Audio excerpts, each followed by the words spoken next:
L'idée du projet éco-responsable vient-il de vous?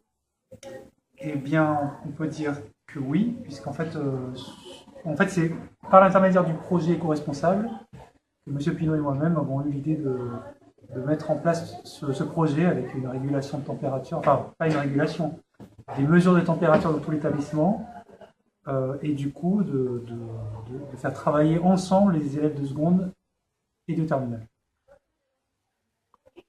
Vous supervisez les secondes et les terminales ici, qu'en pensez-vous? Bah, c'était une occasion unique en fait de faire travailler les deux en même temps. C'est aussi une occasion de motiver nos élèves de MPS pour continuer en récit. Je sais pas si ça a marché. Et malheureusement, je trouve qu'il y a eu assez peu d'investissement dans les deux sens. C'est-à-dire qu'il n'y a pas vraiment eu de liens qui se sont créés entre les secondes et les terminales. Votre rôle dans ce projet?